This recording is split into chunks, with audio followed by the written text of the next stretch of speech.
Hello friends, back to Bhavani life style. இந்த பெட்ரூமில் வந்து என் சின்ன பையன் ஞாபகமாகவே இருக்குது ஃப்ரெண்ட்ஸ். எனக்கு அவர் யூஸ் பண்ண பேகு, அவர் யூஸ் பண்ண திங்ஸு, அவர் லாஸ்ட் டைம் போகிற அன்றைக்கி அழுக்கு துணி கொடுத்துட்டு போகிற துவச்சி கொண்டாந்து இப்போ வச்சு அந்த துணியெல்லாம் டச் பண்ணும்போது என் பிள்ளைய டச் பண்ணுற மாதிரி எனக்கு ஃபீல் ஆகுது. வீடு பாருங்கள் எப்படி விரிச்சோன்னு கிடக்கு. இந்த பெட்ரூம் பார்த்தா என் பெரிய பையனே வருது.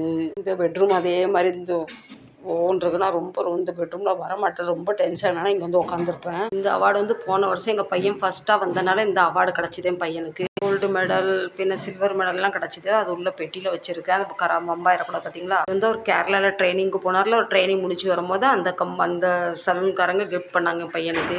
வீடு பார்த்திங்கன்னா சுனாமி வந்துட்டு போன மாதிரி அமைதியாக இருக்குது. அந்த வீடு நான் ஆசைப்பட்டு வாங்கினாலே 2 பசங்களும் பக்கத்துலேயே இருக்கணும், அதுக்காக நான் ஆசைப்பட்டு வாங்கினேன். இந்த வீடு வாங்கின பின்ன கடன் அனுப்பினா தான் நிறைய பிள்ளைங்களுக்கு என்னச்சியே ஏதுச்சியேன்னு தெரியாமல் கடன் அடைக்கிறதுக்கு தான் ஒரு தேசத்தை பார்த்து போயிட்டாங்க. என்ன விட்டுட்டு வீடு கேட்டால் வீடு என்ன கிடச்சிட்டேன். பிள்ளைங்க பாசம்